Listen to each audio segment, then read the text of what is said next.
Are you sure? Ano ba talaga yung meron yung saling yan? At ang close-close na niya dun sa mga bata. Samantalang ako, dami-dami ko nang nagagastos sa kanila. Hanggang ngayon, di ko pa rin makuha yung mga loob nila. O, easy lang. Itlog, lagyan mo. 2. Ano ba yung ginagawa mo? Ang palaya ba yan? Kaya napaka-bitter mo eh.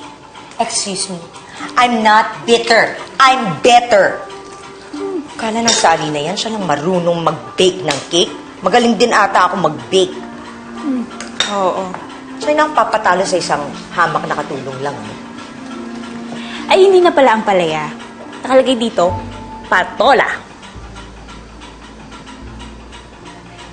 Kung makapatol ka kasi, hindi naman nakikipag-compete sa'yo si Sally. Ikaw, kanino ka ba talaga kakampi, ha?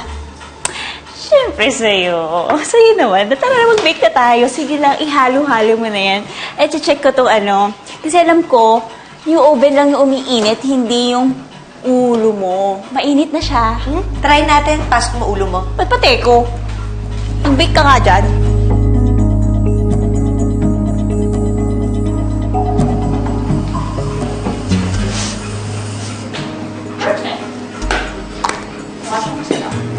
Talaga. Yes.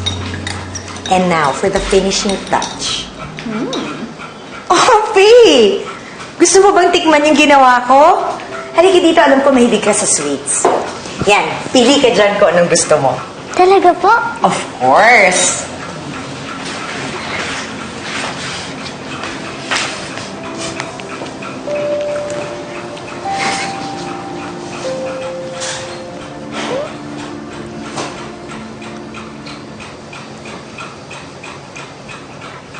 Faith, what's wrong? Don't tell me.